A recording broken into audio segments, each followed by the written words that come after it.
Hi guys, how are you doing? My topic for this evening is Nigerian parents stop manipulating your children. Nigerian parents stop manipulating your children. Stop normalizing emotional blackmail. Stop normalizing emotional blackmail. Nigerian parents know how to normalize emotional blackmail. You see, there was a post today on one of the blogs, and the post said, I borrowed someone £350 to buy a bag. It reached time to collect them back. She's telling me she carried me for 9 months.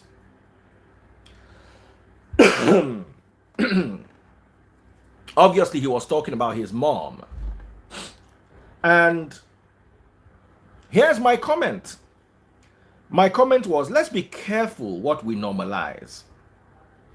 It's not cute. It's downright manipulative. If your mother wants you to dash her money, she should come out and say so.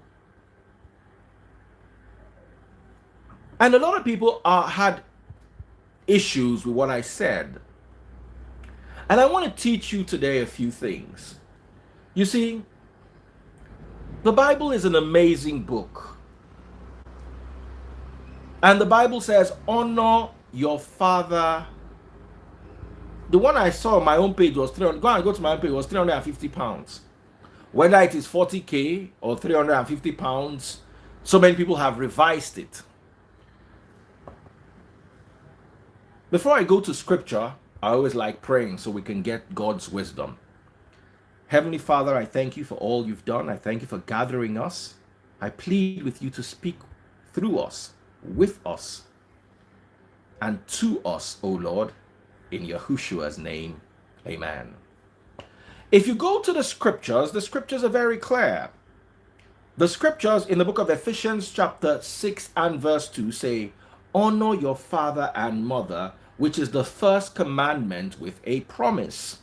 And if you go to the book of Exodus chapter 20 verse 12, the scriptures say, honor your father and your mother, then you will live a long, full life in the land the Lord your God is giving you. The problem I have with Nigerians is Nigerians have monetized everything. Nigerians have monetized love. Nigerians have monetized honor. Nigerians have monetized friendship. Everything has been monetized.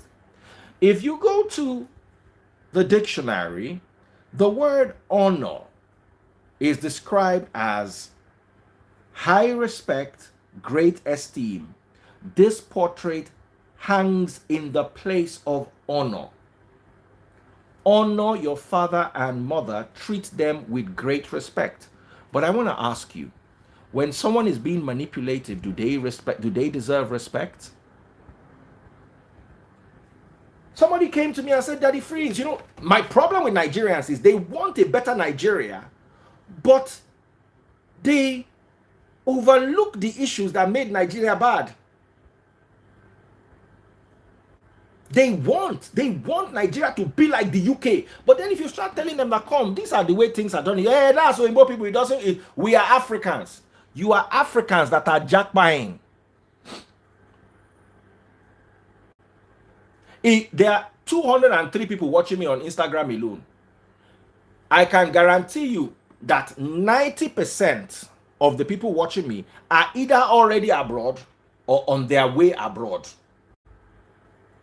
You want that society. Do you think they got that society by behaving with the way we are behaving? You see, honor does not mean dash me money. There are many people I respect, but I don't give money. I hold them in high esteem, but I've never given them £1 before. Let's stop mixing honor and money. Let's stop monetizing honor.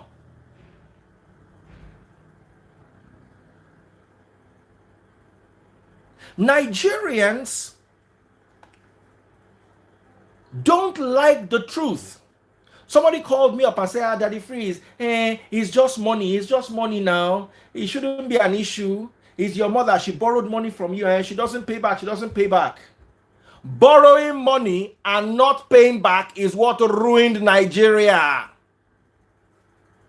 Our banking system was ruined by people who borrowed money and didn't return it.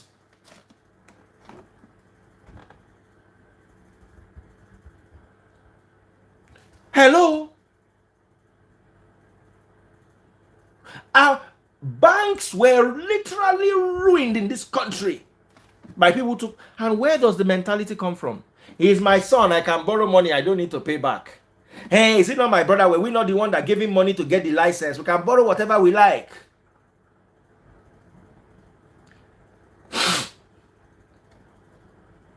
Amen. Please start Dr. Shola. I want to hear his opinion in this one. I know he just got off his own live. Let's be telling ourselves the truth. An entire industry in this country was ruined because people thought they could borrow money and don't need to pay it back. Someone said, Daddy Freeze, it happens abroad. It doesn't happen abroad, though. Oyinbo, you borrow money from... Baba, Britney Spears carry her papa go court. Lewis Hamilton carry papa go court. Beyonce carry her papa go court. Wait till they talk. I don't mention 3 top celebs. Britney Spears, Lewis Hamilton, Beyonce. They terminated their parents' contracts. The 3 of them. Louis' father sacrificed everything he had to make sure that boy rose. One day the boy just woke up and sacked his father. Is that not what Beyonce did to Matthew Knowles? She woke up one day, wasn't happy with what Matthew Knowles was saying or how he was handling her estate. She sacked him. Matthew Knowles sold his car, sold his house to put Destiny Child on the map. Same thing with Usher. Same thing with Chris Brown. Same thing with Justin Bieber.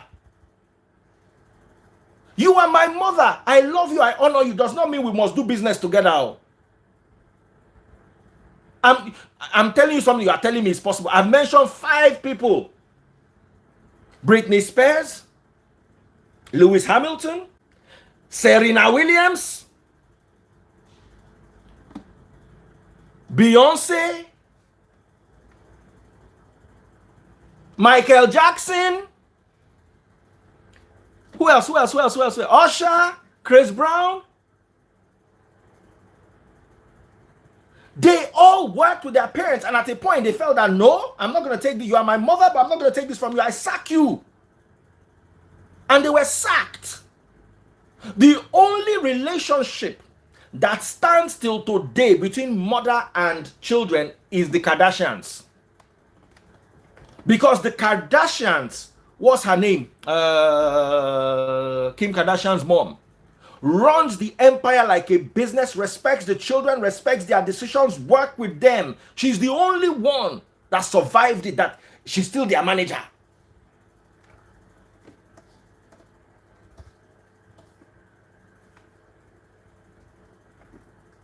Kris Jenner, God bless you. So you need to no. One guy came to me and said, hey, Daddy Freeze, it's just money. It's nothing serious. It's just money. I said, will you keep quiet? The one thing my parents can never give me advice on is money. The majority of Nigerian parents do not know how to handle money and did not know how to handle money. That's why you are feeding them. If they knew how to handle money, they will not be where they are today. So they should not be teaching you things that didn't work for them, created a decline in their own society, and they now bring it here to you. You see, the problem with social media is there is a dangerous imbalance because the availability of information and the growth of knowledge are inversely proportional. I'll take that again. The availability of information and the growth of knowledge are inversely proportional. We have more information available at our fingertips. Does that make us more knowledgeable? No. Because instead of us looking at information for knowledge, what we do is we look at sentiments for wisdom. Listen, look at Nigeria. Nobody from the... Now, when I say nobody, there are exceptions. Some of your parents knew how to make ₦1 million from little business ideas. Some of your parents understood money.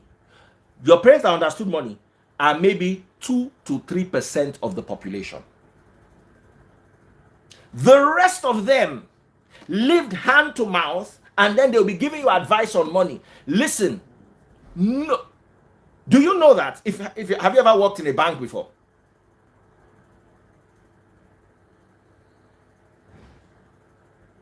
Have you ever worked in a bank before? There was a time I was dating one girl that was working in the bank. I went to pick her up at 5 o'clock. She did not come out till 7. Why? There was an imbalance in the account. What they turned over that day was supposed to be, I think, 28,969,058 kobo. They couldn't find the 50 kobo where it entered. The whole bank had to stay back looking for 50 kobo. If you're in bank and the accounts don't balance and there's 50 kobo, 50 kobo, or if you're living in the US, 50 cents. Curtis Jackson, as in your account no balance, you will not go home. That account has to balance.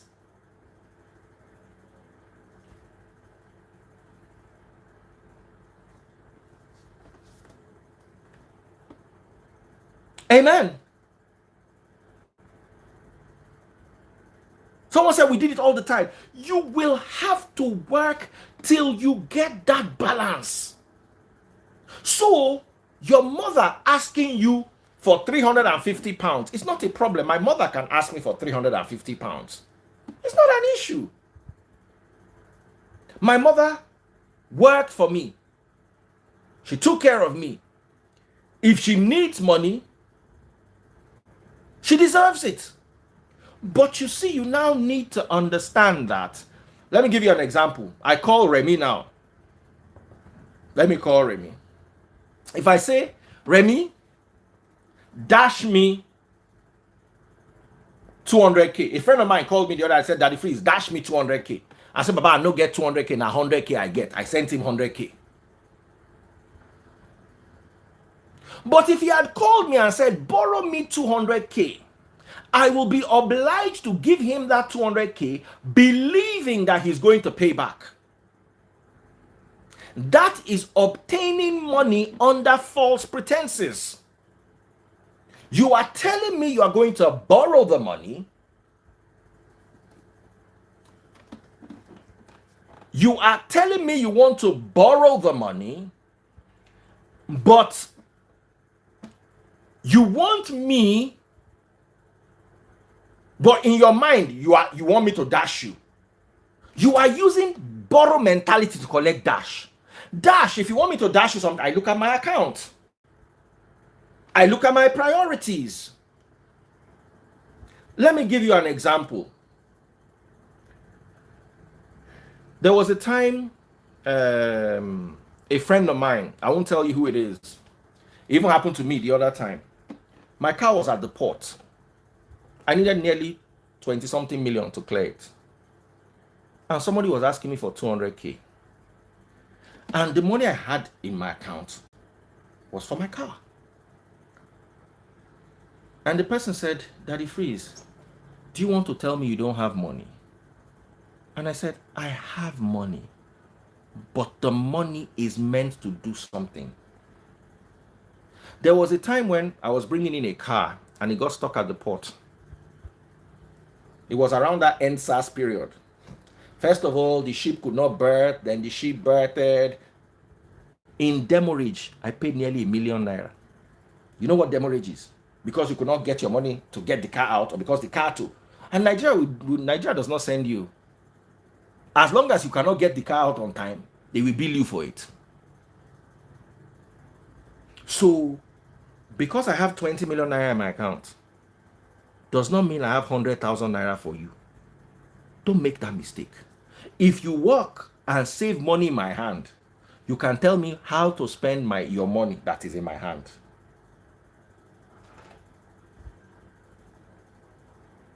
But if you did not walk into my hand, you cannot. And whether you like it or not, if your mother or father ever uses the phrase a minimal beer, a minimal gbe na me carry your belly for that's immaturity. What if I do with the belly? If my mama tell me say na me carry my bag, I go tell her say if I drink postinol now. Straight. My mother can never call me and threaten me that she carry me. Oh, she have done before.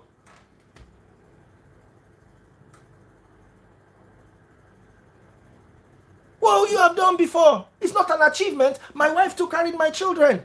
It's a woman's duty to carry children. Did I write you a letter and tell you to give birth to me?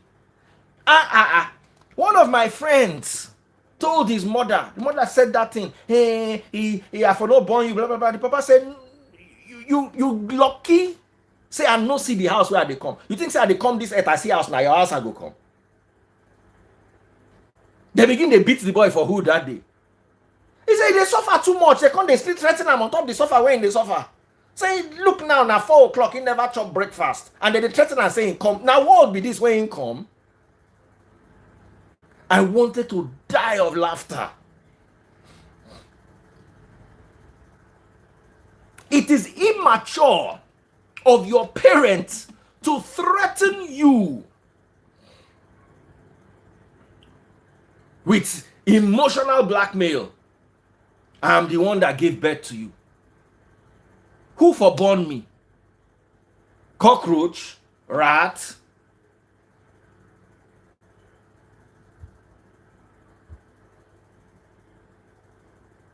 Nobody forced you to give birth to me. You made your choices. Now, another problem is believing. Nigerians have a problem, and it comes from religion. Things are either good or bad.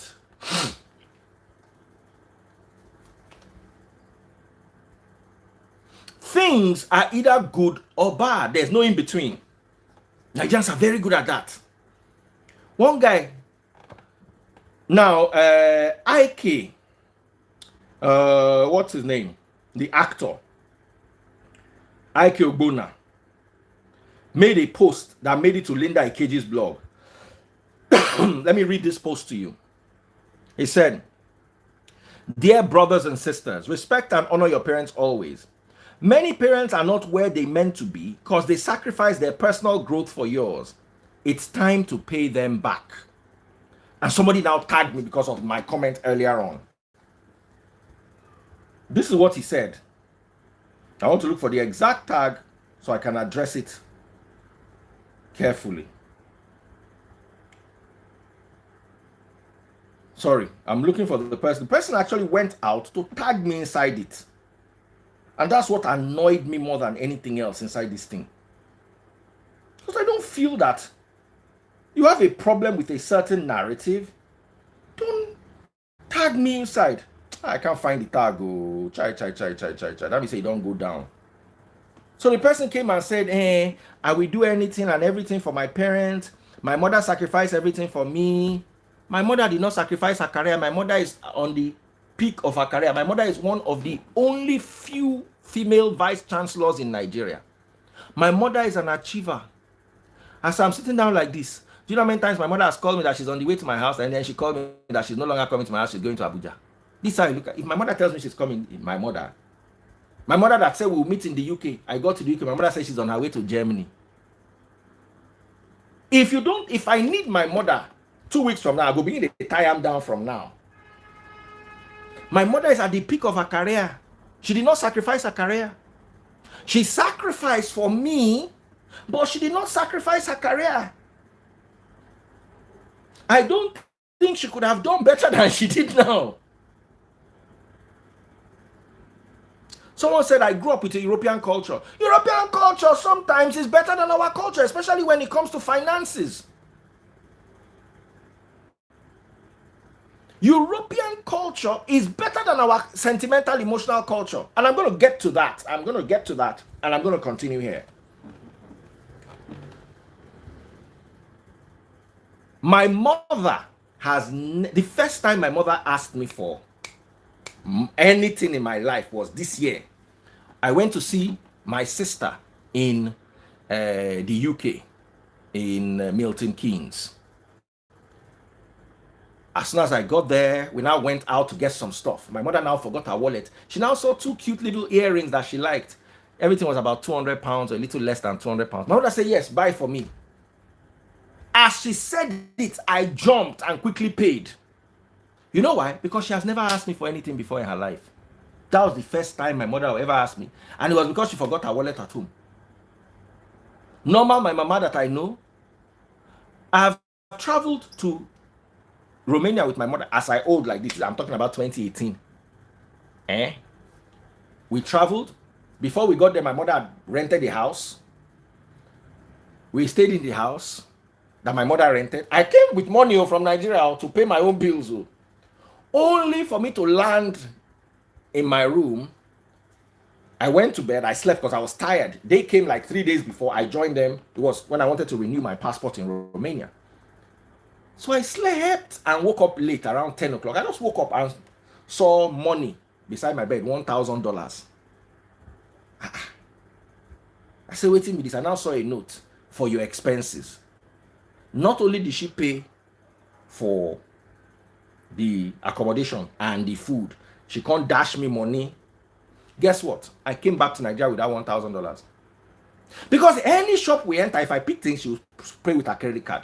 If I pick things, so it got to a stage. I was wondering, the money I came with Nigeria from, I took everything back plus extra $1,000 and 200 euro. Why? When I was at the airport, my mother gave me overload. I was quarreling with her that when you want me carrying bag, she now gave me 200 euro. She said, just in case anybody harasses you, take this 200 euro. You should be able to pay for extra luggage. Me, I got to the airport. I wound the people at the airport. They allowed me to carry the luggage. I didn't have to pay. So I go back to Nigeria. My mother now came to visit me. I gave her the 200 euro back. I said, Mommy, this is the 200 euro you gave me to pay for extra luggage, but I didn't need to pay for extra luggage. So here's your turn. I said, oh, thank you, thanks. Collected it. Was playing with the kids, forgot it on my bed and went.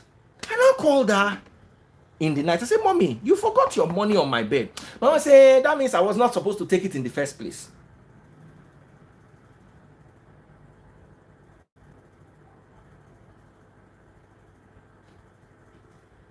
Do you understand? So I traveled abroad. I'm not working abroad though, but I came back with $1,000 and 200 euro extra.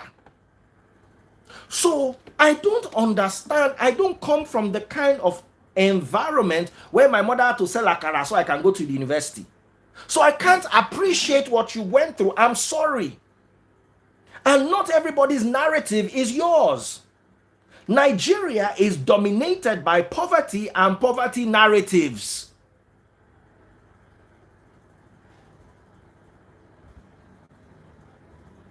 My mother has never called me to ask me for money.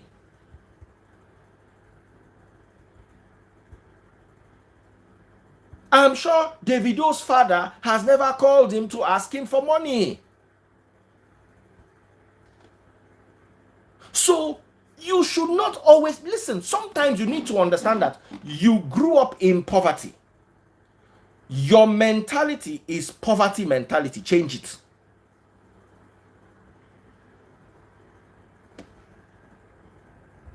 Change it. I'm not a rich kiddo. My parents are not rich, but my parents are not poor. My parents were not poor. My mother bought me a car when I was in 300 level. I went to meet my mother one day. I said, everybody has car. I don't have car. I'm not happy. Blah, blah, blah, blah, blah, blah. And hey, I wanted to buy a Golf. That was my plan. I was saving up money. So I went to meet my mom. I said, I met somebody that wants to sell a Golf. Now, what does she think? That she should add some money for me, make I buy Golf. Mama said, no, no, no, no. Golf is not good. Golf is a bad car if you drive Golf. You know, my mama, you know. So, eventually, my mother said I should go and consider another car. I went and considered another car and came and told my mom. And my mom said, okay, no problem. She paid for it. She paid for it. So my mother bought me a car in the university. My mother made sure I had clothes. My mother made sure I had everything I needed.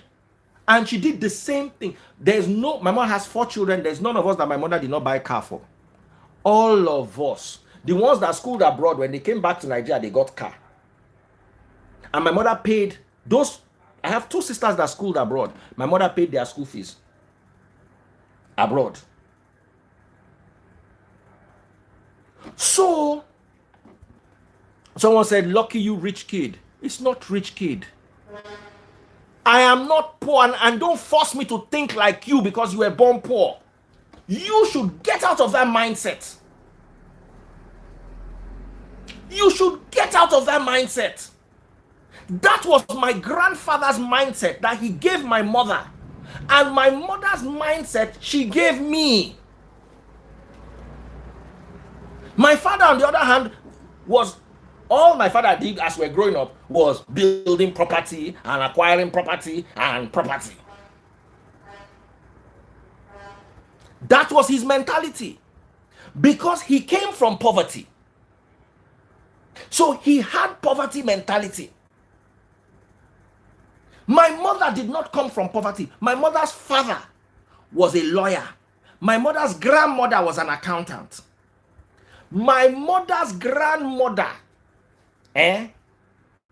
which is my own great-grandmother, lived in her house till she passed on at 101. She was paying rent at 101. My mother has never, I think maybe when my grandfather was passing on and needed, when he was old. Do you know that anytime we went to meet my grandfather, any food we will eat, the clothes we will wear, he will save money, and when we come, he will buy all those things. And I remember I was young. My mother asked him that, why you are old? Why do you do all these things? You know the answer my grandfather gave my mother. He said, these your children. What I'm doing for you, just make sure you do it for them. So there was a time my mother went with me abroad. I was already old because I had issues with my passport. And my mother left her work and was following me from one embassy to the other, and when she finished doing what she did for me and I was able to get my papers and sort my papers out, I said, Mommy, thank you. She said, don't thank me. Make sure you do it for your children.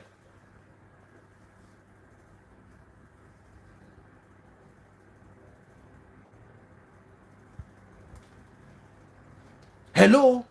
So my mother did not raise me with poverty mentality. She did not raise me to see her. She did not raise me in such a way that I am her retirement plan. She raised me to do what she did for me. All my children now, don't they buy their cars one by one? All my children, because my mother bought all her children cars.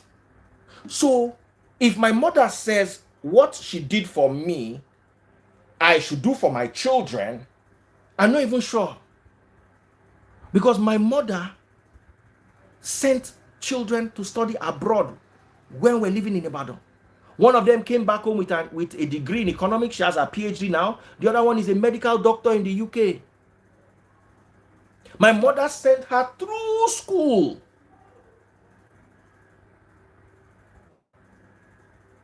My father's mentality was more build property, acquire land. That was my mother does not have, I don't know how many land she has. I don't even know if she has any land.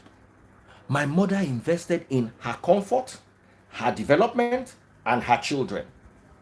My mother built herself and built us. Didn't build property.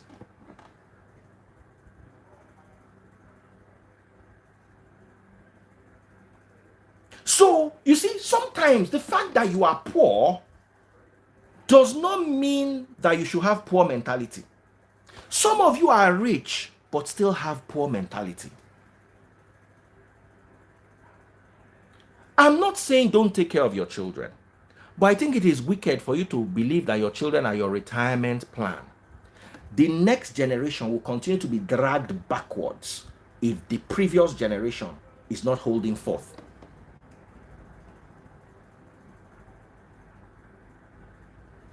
The previous generation can hold the next generation back, pull them back.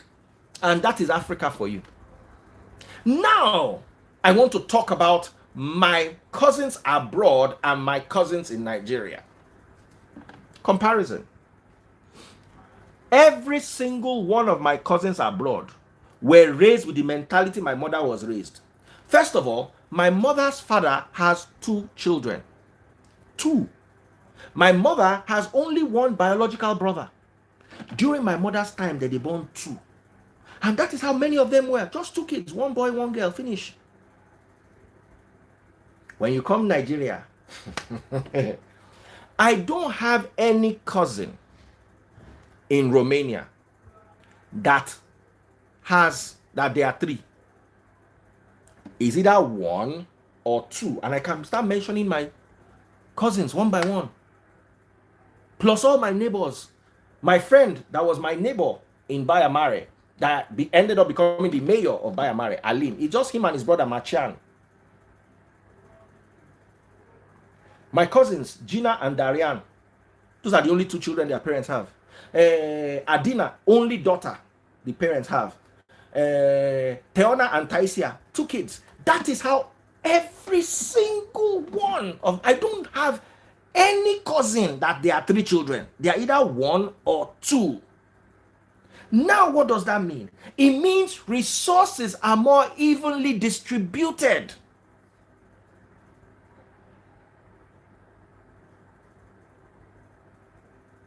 Hello?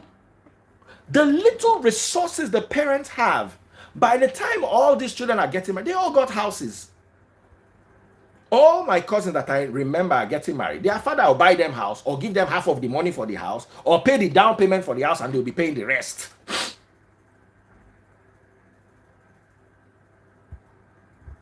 Amen.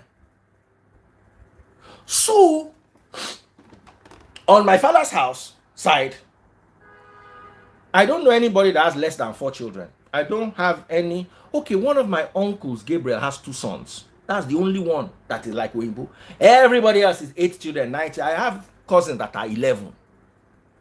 So, how do you want to evenly raise 11 children without being perpetually in poverty?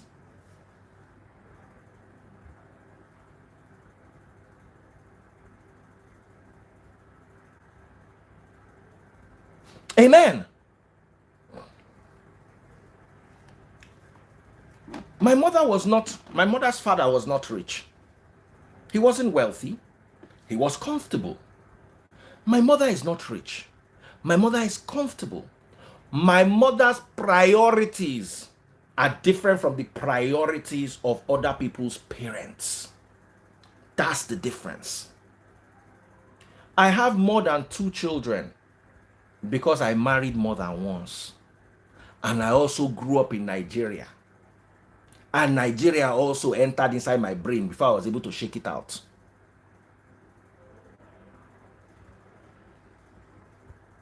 Amen. I'm connecting with you. You see, some of you will never learn these things. Poverty is not a situation, it's a mindset. You can be poor and not have poverty mentality, and you can be rich and have poverty mentality. Somebody called me the other day and said, Daddy Freeze. Today, over all this, I got many comments. So I don't block tire. One guy called me and said, Daddy Freeze, don't you think you are over? Isn't it not supposed to be a joke? I said, just as Balenciaga could not joke with that commercial, that advert, that's the same way you cannot joke with emotional abuse, emotional manipulation, emotional blackmail. You can't joke with these things. They are not cute.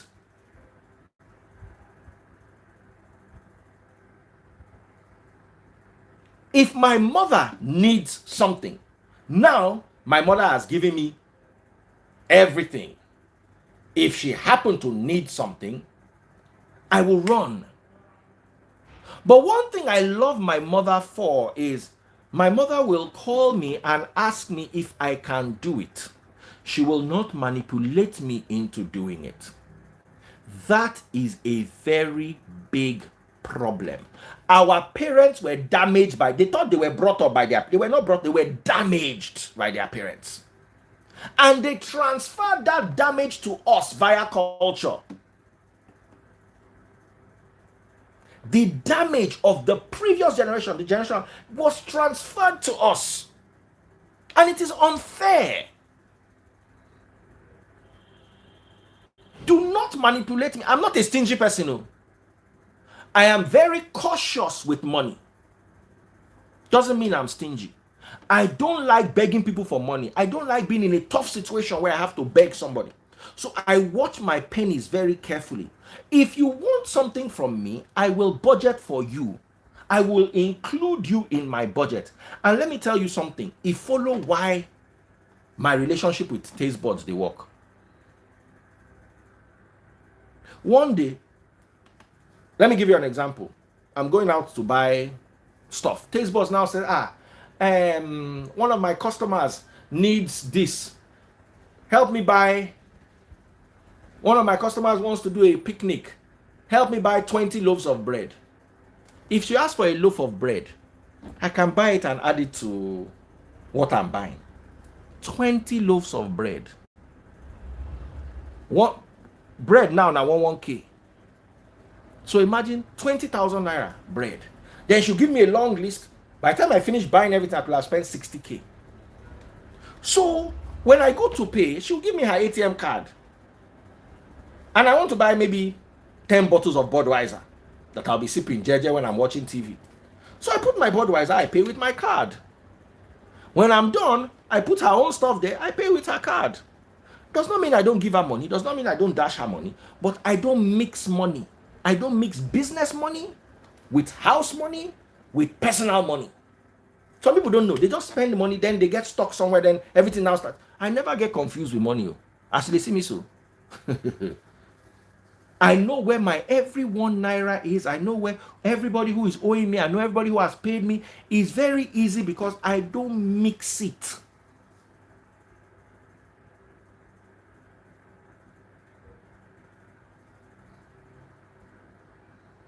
Taste buds is not those kind of women that blackmail you into buying things. Sometimes I see her, she wants to buy something, and that particular month she had to do a lot of other things. And then I'll just say, babe, what do you need? Okay, you need this.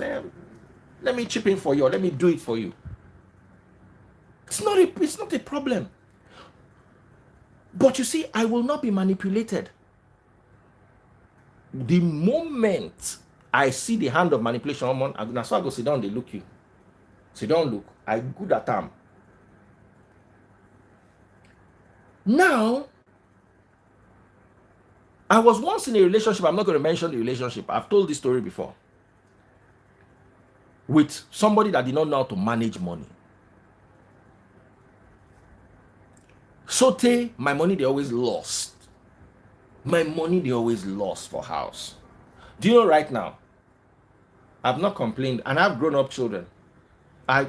Those days. As in, you go be like, say, I want mad. I go say, I get 20K. Where my 20K? They go begin to ask me questions like, say, they mad. You sure say you get 20K? You go one mad. I'm not going to mention the person. Make I give you the highest. One day, I was going out the next day. So coming from work, I just strolled down to the ATM and withdrew 20,000 naira. So that next day I don't need to go to the bank. I'll just be moving. just to have cash. I got to my security post and I gave each of the security guards 1K. I'm talking about maybe, okay, let me not mention the year so people will not guess the relationship. But it was one very horrible relationship I was in. So I go to the security post, I dashed 3 security guards 1 naira. I be 1K. How much remain? How much remain?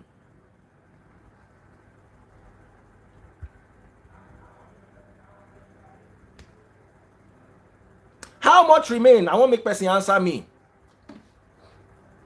God bless you, Kerry Kate. 17K. I enter inside house. The money dey my back pocket. The money dey my back pocket. I enter inside house. You understand? I comot my trouser, drop for floor. You understand? Comot my shirt, enter bathroom. I don soap up my body, soap dey my hair, soap dey my whole body. When I just remember, say, shh, that time I bought a safe. So once I enter the house, I just comot I offload myself, put inside safe, lock. That was the only way my money was safe. Omo, I dey inside bathroom, soap dey my whole. When I remember, say, shee, my money, oh. I run comot the bathroom with soap like that for my body. Really, I go pick my trousers, the money don waka. The money don waka. I wanted to run mad. I begin to show ATM slip, say, I'm just coming from the bank. I begin to find the money like person wey wan mental.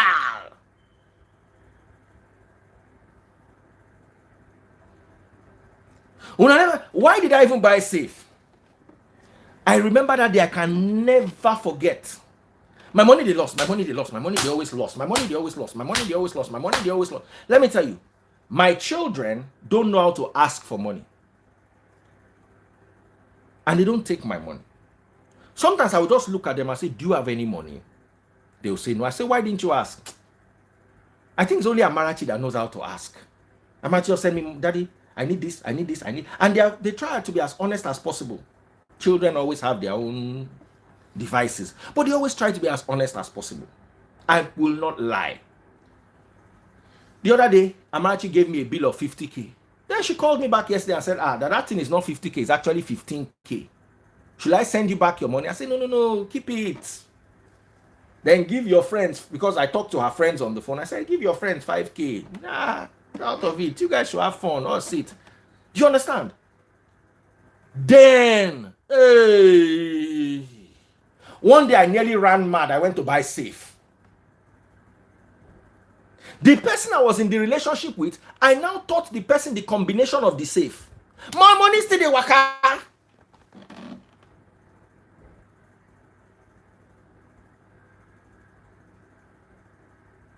My money still dey waka. How I take no? I went to do MC for Biola Grotto those days. Biola was my friend. He asked me to MC for him.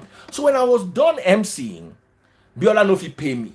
So he just squeezed $300 inside hand. Just give me, say, thank you. I say, hey, thank you, Uncle Biola. Now, so I carry the $300 like that. I no touch him. I just go put them inside the safe. Like 2 months later, somebody needed money. I just say, hey, I have dollars in my safe. Let me go and carry my dollar. Now I open the dollar. I say only $100 or only $200. I wanted to run mad. As in, I swear my mental health was brought to question in that relationship. I say, then the next thing they will ask me, say, are you sure you put 300? Like, you were mad.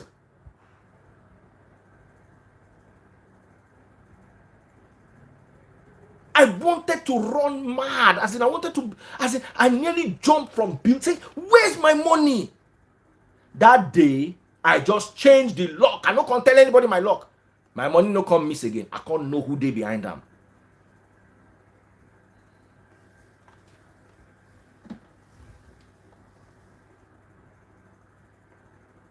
Now, the only reason why Tastebud will take my money is Tastebud spends a lot of cash because she runs a business. So they always need Okada money. They always need those quick 1K, 2K. So if Tastebud enter room, any money where she see will be naira, she will believe saying her own. Do you understand? It doesn't come from a bad place. Do you understand me? So sometimes Tastebud will just come, see 1K or 2K and just carry it and use it to solve one small problem. Hey, you go and get me this pump tire. You know those kind of quick. Hey, go and buy petrol. Go and, you know. But Tastebud has access to all my accounts. She knows all my passwords. She knows where the tokens are kept. She has never gone into my account to take 1 naira before. Ever. If she needs anything, she will ask. So, we've also got to address that. Taking what is not yours is not cute. Now, many children saw their mothers take from their fathers, and they think it's normal. Let me tell you, growing up in Nigeria normalize all sorts of bad behavior. It is when you go abroad that you learn the right thing. And my argument with those people who come and sell the narrative of Africa, we are Africans. Is Africa working?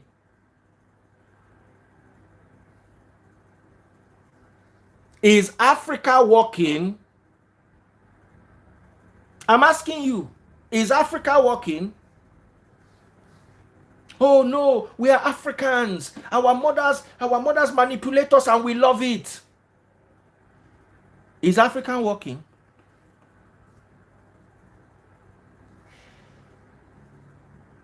Is Africa working?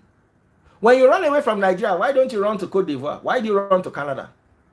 Why do you run to UK? Why do you run to America? The same place that I say is bad. Children don't respect their parents. Children carry their parents and go and dump them in foster care when they are old. As Nigeria no work, why you no go Ghana? Why you no go Ethiopia? You see, the little things that we thought don't count actually count. Some people go to South Africa. If you go to that South Africa, you will realize that the only reason why South Africa is working is because Igbo people conquered them. Let me tell you my South Africa journey one day. I was sitting down in a South African tour bus. I think Yor was with us on that bus. I'm not sure if I can remember clearly. So I had my iPod and I had my BlackBerry. It was a 13-hour or 12-hour journey to the horn of the earth. And I saw one woman climb a bus, can't carry microphone. Oh, yes. This is South Africa during the time of apartheid. Can you see that place? That's where the Oyibo people used to come and put the South Africans. And then they will collect cane. They were so wicked. I just was listening to my music. I did not answer them. But you know, it's a very long journey. After a while, my iPod died. I was now pressing my BlackBerry, listening to music at the same time, chatting. Before you know, my BlackBerry can't die. I don't get choice. I got to listen to this woman. So this woman is still going on. Can you see that plantation? That's where they kept these people. Can you see plantation? That's where they kept these people. She now was giving people everybody. So what do you think? She now looked at me. I said, these Oyinbo people that I said did all this to you people. She said, yes. I said, where are they? She looked at me like I didn't know what I was talking about. No, I said, I want to know where they are. She said, they are around. Why? I said, we need them in Nigeria. This flog that they've been flogging you, please let them come and flog us. These cheats that they've been cheating you, please let them come and cheat us. Because we have been driving for the last 7 hours, you people don't have one pothole. Since I've come to this your country, NEPA has not taken light once. Everything is working, everything looks nice. Your road network is good.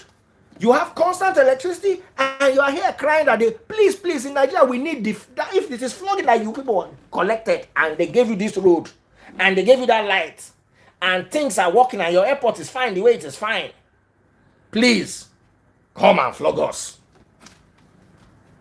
Everybody went quiet. Oyibo people no good, Oyibo people no good, Oyibo people good. Now Africa people good. That's how yesterday my dear brother was arguing with me saying, hey, it is. I don't want to enter that matter because you go enter another level. Say Africans fought against slave trade. Africans. Is there anything in this world Africans are united on? As in, there is one thing in this world. Simply Vic is here. Me and Simply Vic still talk about it today. Do you know how many families? There was one, I don't know if I posted it. I wanted to post it. About one woman that told the story of how her father sold slaves. My Nigerian great-grandfather sold slaves. Nigerian novelist and journalist Adeobi Tricia writes that one of her ancestors sold slaves, but argued that he could not be judged by today's standards or values. They now want to tell us that some Africans fought. And just as some Africans fought, some Africans benefited from slave trade. Oyibo people too, some fought against slave trade and some benefited from slave trade. You cannot come and generalize Africans. Let me tell you, Peter Obi's greatest problem is the governor of his own state. What's that one's name?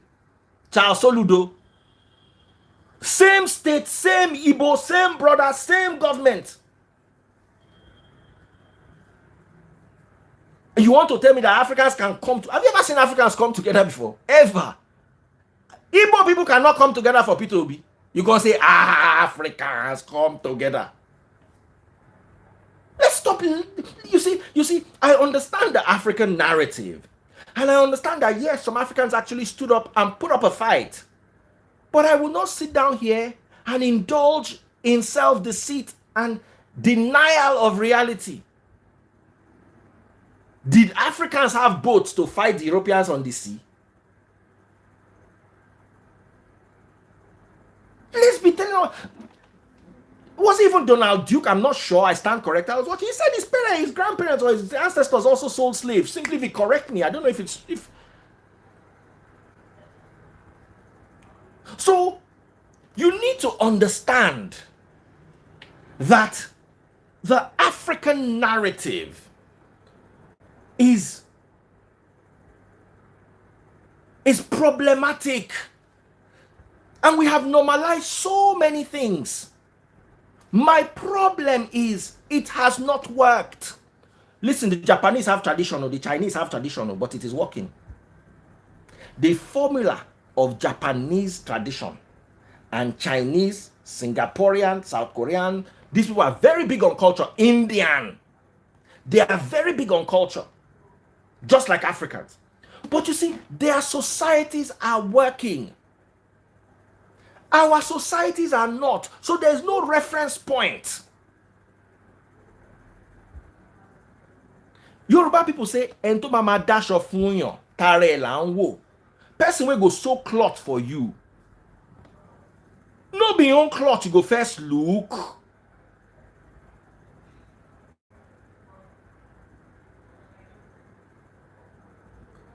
I don't know whether Chris, they listen to me. Chris, my neighbor, maybe he's hearing me shout from the window. He said something. He said in Japan, a corrupt person will buy himself. In China, they will buy him. In Europe, they will jail him. In Africa, he will present himself for election. He will present himself for election. Oh. That is it. So we don't have the moral infrastructure on many. Can you people stop insulting me? Anybody that insults anybody here, I will remove. I will remove. So, what am I trying to teach you? I'm trying to teach you that your parents are important. But your parents are not more important than your children or your spouse. My mother will never tell me to buy her a car if I've not bought for my wife. My mother will never tell me to buy her a car first. My mother has 3 cars, including when she bought it was the latest Highlander 2 or 3 years ago. My mother has 3 cars in her compound. Only she. She lives alone and she has 3 cars. She has car that she carries to events, she has car that she carries to office, and she has car that she used to run errand. So my mother will not ask me for a car in the first place because she can afford to get herself a car. But even if she could, she will not see my wife walking on the street and ask me for a car. And she will not collect a car from my hand if my wife is walking. That's not how my mother raised me. My mother will enter bus just to make sure my wife does not enter bus. But most of you are raised otherwise. My mother suffered for me. My mother suffered for me. Let me tell you, sometimes half of the reason why your mother suffered was because she chose to suffer. Your mother no go school, she no get work, but she born 8 children. What did she want to do before? Now suffer. Your mother no get degree, she no get handwork, and she get 8 children. Her name is suffer. If her name na comfort suffer. If her name na Janet, her name na Janet suffer. If her name na Toyin, her name na Oluwatoyin suffer. E get the way the suffer go reach, e go turn to suffer head. Head go enter. Many of your parents suffered because of decisions they took. They should not come and rub it down my own throat. School, they say make you go, you no go. Some of them actually dropped out of school and then went on to have children and then had so many children. And then they now say, oh, my child, I suffered to raise you. You brought a child to the world. You didn't do family planning. You didn't do family planning. I have a woman in our church. She used to attend Free Nation. She used to come and beg us for money. She's a housewife whose husband was a bus driver and she has 8 children. Help me solve that mathematical equation. Free Nation try, we tire. Help me solve the equation. One day I just told her, I said, no, this cannot work. You are a housewife. You have 7 or 8 children. And you married a bus conductor. John Tori Olong, how much is rubber in Abubu? How much is rubber? There is gold circle of 50 naira. If it tear, simply say, remember her. If the gold circle tear, there is postino of 500 naira. Your husband a bus driver. And you carry 8 belle. God forgive me. D&C is an option. Because you have brought problem for other people to help you solve because you can't even solve your own problems.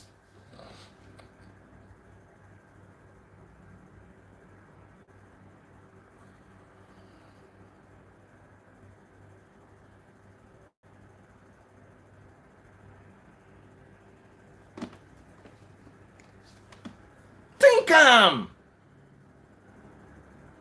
you have your husband a bus conductor, he give you the first belly.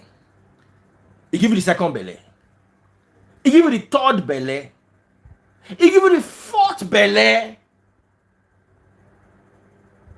The husband, they wicked.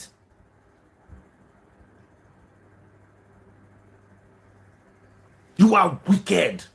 Your wife is a housewife and you're a bus driver and you give her 8 pregnancies. You won't use the children do poultry, maybe they chop them. They tell you, say, religion they tell people, say, don't say how many children, don't put a number on your children, God will take care of your children. Baba, Nigeria is an example that God does not take care of people's children. The amount of hunger in the land is unbearable.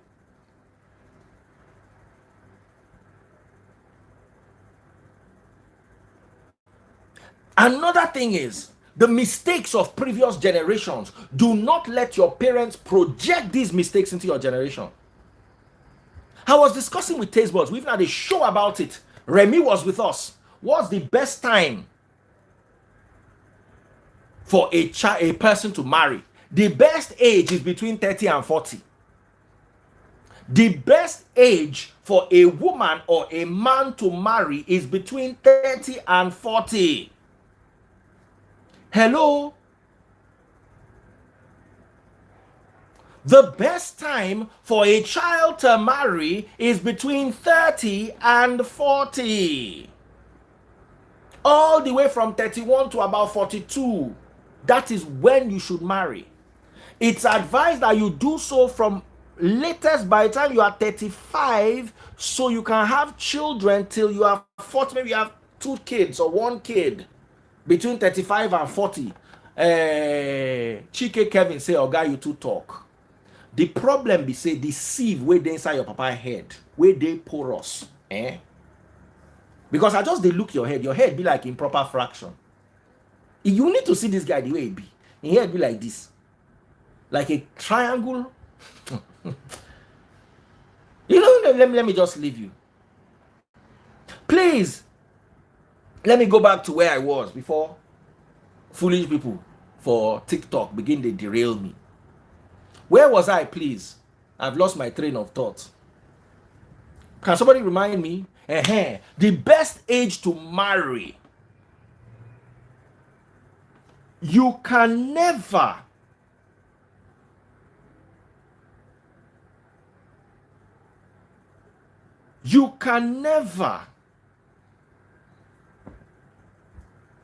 ever understand marriage in your 20s. I got married in my 20s. The marriage failed. I was immature, she was immature. There are things that taste buds don't see from maturity.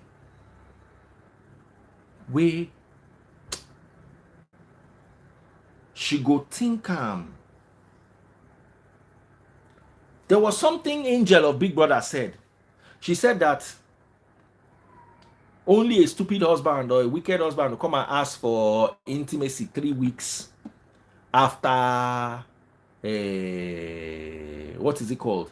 3 weeks after giving birth. But let me tell you something. A wise woman knows that when your husband asks you for it, you will open it very quickly. Very quickly.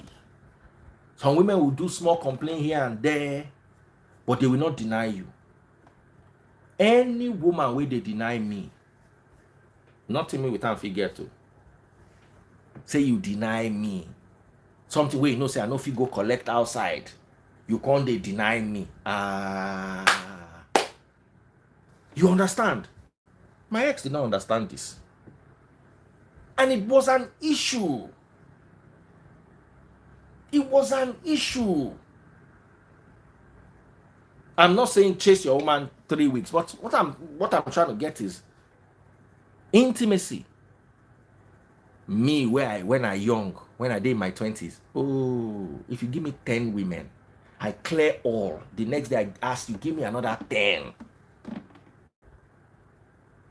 My blood, they boil like say the on stove inside my body.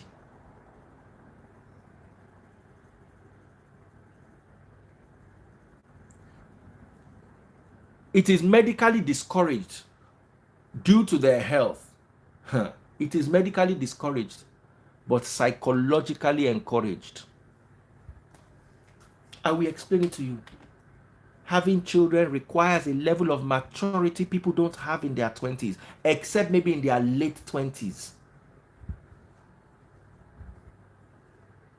Your biology does not correspond with the level of maturity you have, especially in this, during those days.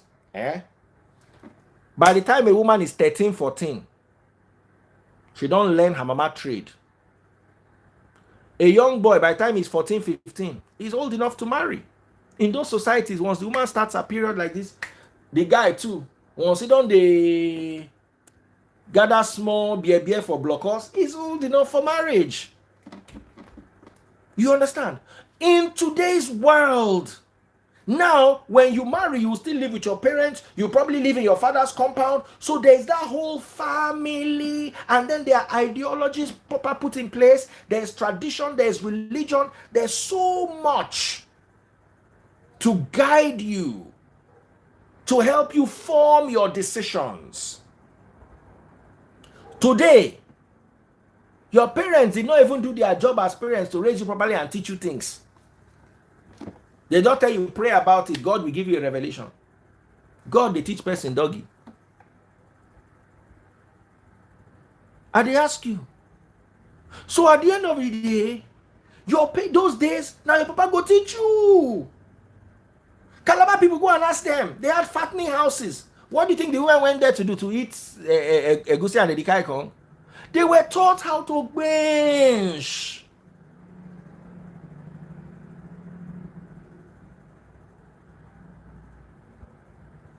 So this generation is blessed with information, but no maturity and responsibility. Then this information has heightened emotions. You are taught when you are not happy. You ask my children, why are you not doing this? Because I'm not happy.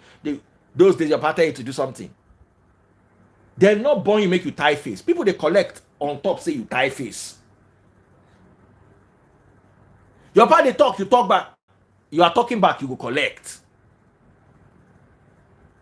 Your parents they talk, you know answer them, you go collect. If you answer them, you go tell you say you are talking back. So those days, people were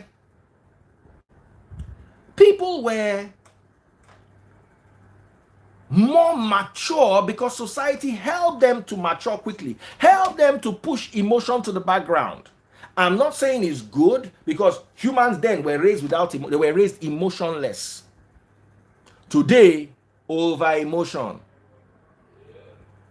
You carry a woman out, you offer to pay. She calls. I don't see woman way tell guys say make him no call him again simply because he offered to pay for her dinner. Did I tell you I cannot afford to pay for my dinner? Any small thing they go turn on to fight for you.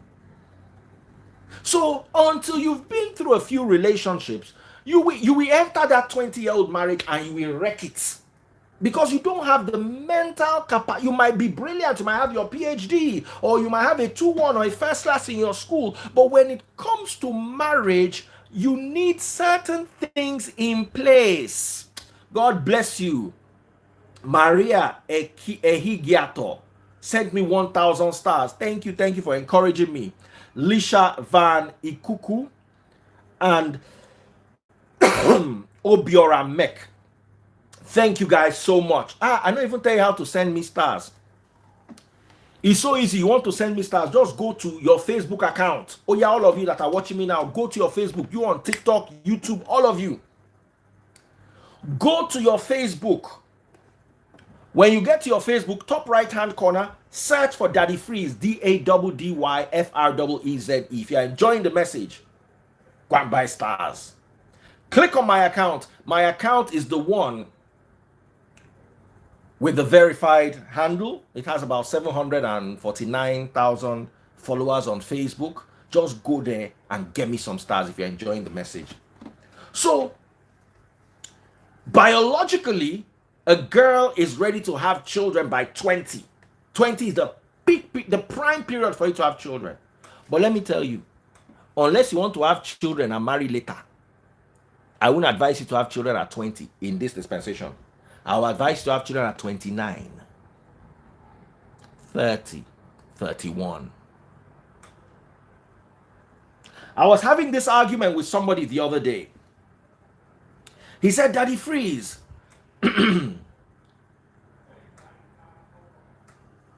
what if you say the best time to get married is in my 30s and 40s?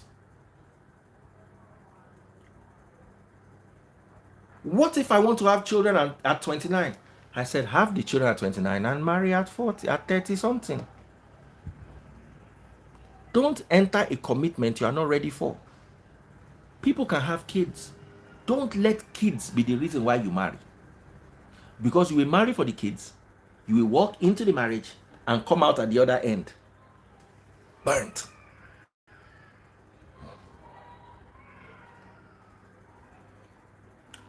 Burnt.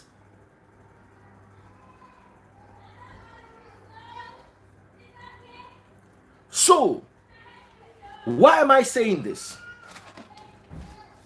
I always cut my parents when they start they look at Yella for instance, hey Yella, I can't wait for your wedding. Immediately, please, my child is not in a hurry to marry. My child is not in a hurry to marry. I pray that I live to see your wedding. It's not a compulsory that you live to see it. Live to see the child successful. It's not compulsory for you to live to see the child that he wants to marry. Don't put emotional pressure on a child. Then the child starts feeling old when they are not yet old. Then they now rush in and out of marriage and in and out of therapy every day to deal with what they learned in the marriage. No need. Someone said watching the World Cup and Daddy freeze. No need. Another person said, I'm stopping you from watching World Cup. Okay, you know what? I'm going to take a few contributions and then I will end. Don't allow your parents to put pressure on you or your children. It's a nonsense narrative. I want to witness your wedding. Wedding is not part of the things. It's not an achievement. If you witness it, fine. If you don't witness it, no problem. It's not an issue. It's not. Wedding is not the celebration people live for. The achievements, as far as I'm concerned, are graduation, successful business, achievements in academia, in whatever field they're in, laurels. Those are the things that I encourage parents to. Not that I want to see grandchildren. There's no race to grandchildren. I sat down with some family members the other day and they were arguing about, hey, marriage is important, marriage is important. I sat down and I mentioned all the marriages in our families on both sides. I now started counting the ones that work. It's 3/10. I now looked at the people. I said, if all our marriages put together, it is 3 that are successful after 10 years. And those 3 they are not marriages to emulate. We know they suffer, they are suffering inside the marriage, the fight. So why are you making this an issue? If we cannot score a proper 7/10 in statistics, just look at your family. Just sit down, gather your family members.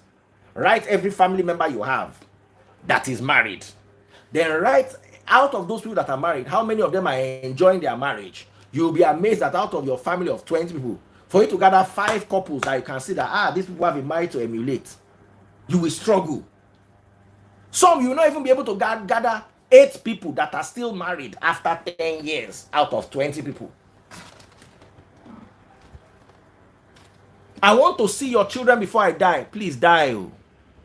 There's no rush for anybody to have children. Children are not toys. They are not decorations. Don't put the next generation under the pressure the previous generation was put. People walked in and out of marriage. Taste buds is still in war. Where the eggs they give them? On top, say she make mistakes, say she marry. She use her leg, enter marriage in her 20s. She's still paying for it today. With her mental health, her finances everywhere. If not be me where they by her side, tell her say they can't be anywhere where they come, we ready for them. They are father.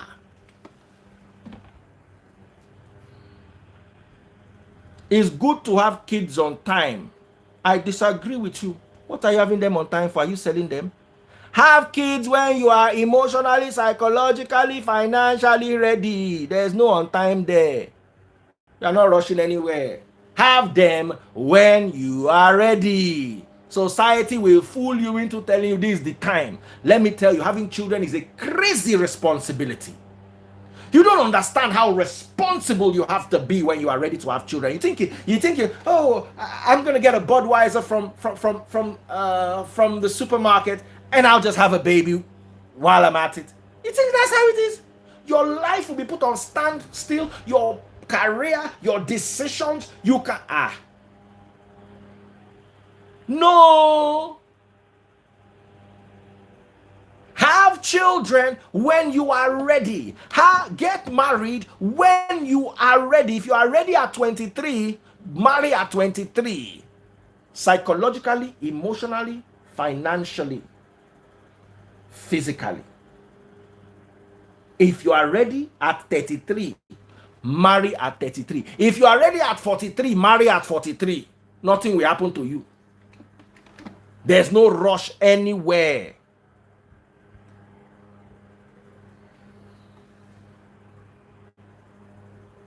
Someone said, if marriage no be achievement, why everybody no get successful one? Why they think like guinea fowl like this?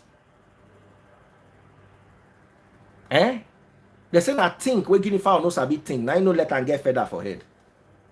Which kind talk be this one where you talk now? The reason why people are not successful at marriage is because they are marrying because society is pushing them. Your mother will wake up and you start to tell you that this child is not ready to marry. Why are they preventing?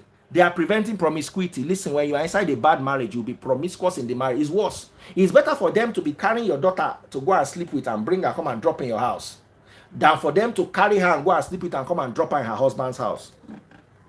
It's 10 times better for them to come and carry your child and sleep with her and bring her to your house than for them to sleep with her and bring her to her husband's house. These millennials, you better not don't bother yourself going down the rabbit hole your parents went down and thought they were doing things. No.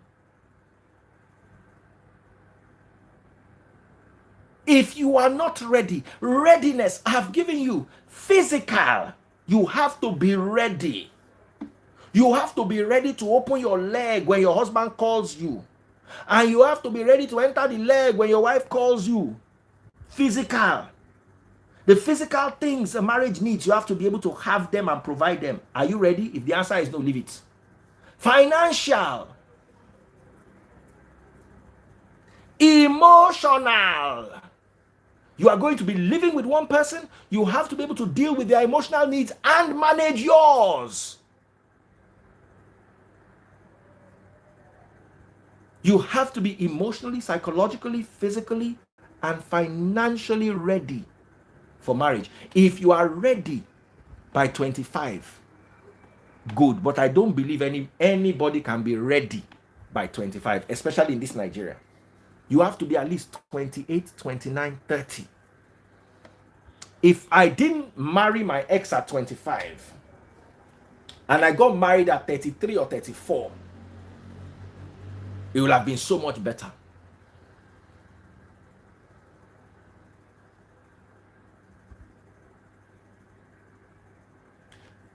Big shout out to everybody who has been buying stars on my page. Lots of love for you guys. Ola OJ sent 1,300 stars. Obina Quento 1,000 stars. Joyce Uguzo 310 stars. Ola OJ sent 50 stars, then 1,300 stars. Thank you so much. Oops, I almost made the phone fall. Thank you guys so much. It's so easy to get stars. All you need to do is come to my Facebook page. That is, go to sign into your Facebook. All of you guys watching me across TikTok, YouTube, wherever it is you're watching me, come to Facebook, top right hand corner. Type Daddy Freeze, DADDYFREEZE. My profile will pop it up. You will see me on my Facebook page. It's the verified page with over 749,000 followers. Click on today's video and buy stars.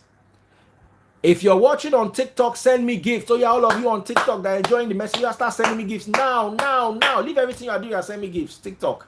I had almost 200 people at a point on TikTok alone. Now, somebody came here and I want to address it. Jesse Dave says, this man, you too talk.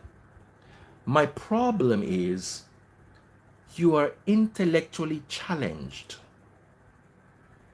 You have the cognitive ability of a floating crab. Your head is as hollow as a spare tire.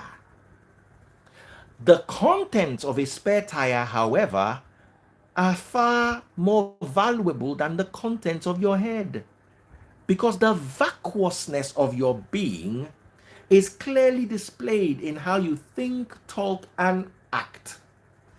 So leave and graze somewhere else. Thank you very much.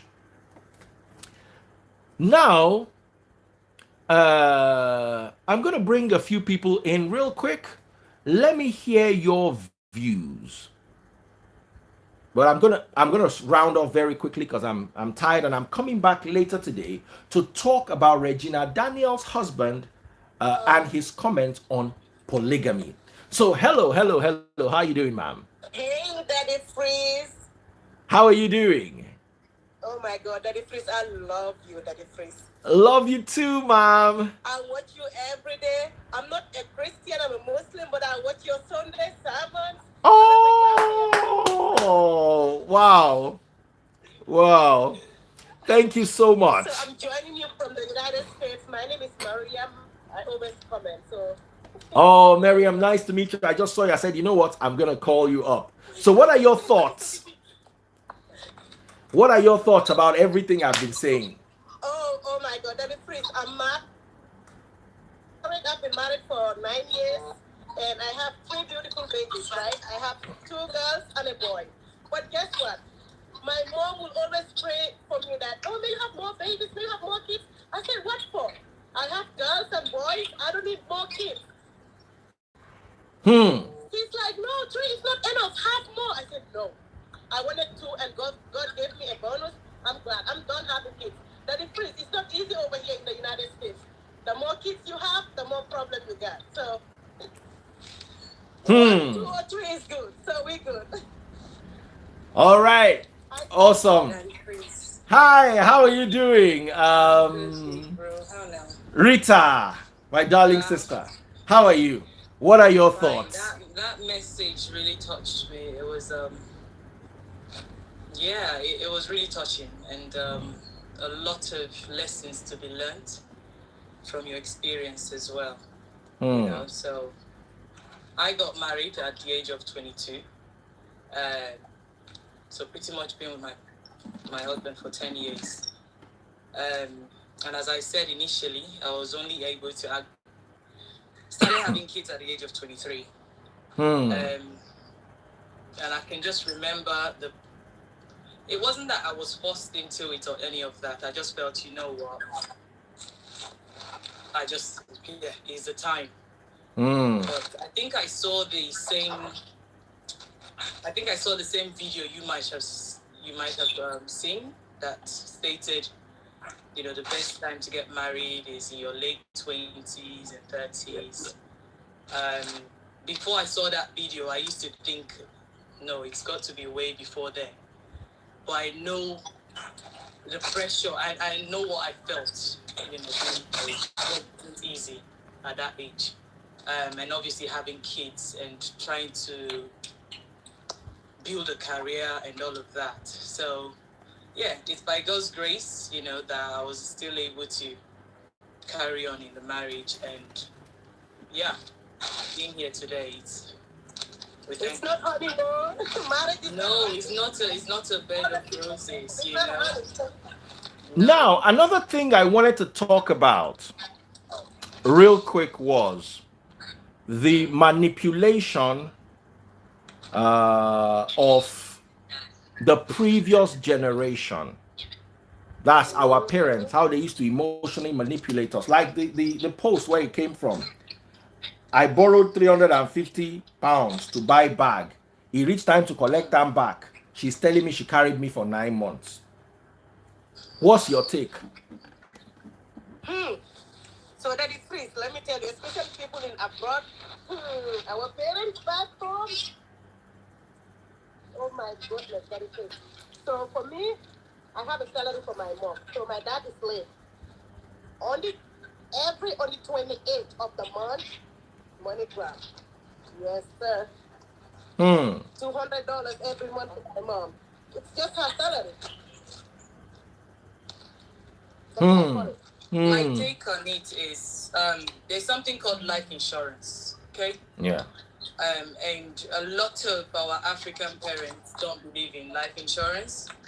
Even here in the UK, when you talk about life insurance, they say, "Oh, I'm not ready to die. Oh, you want to kill me?"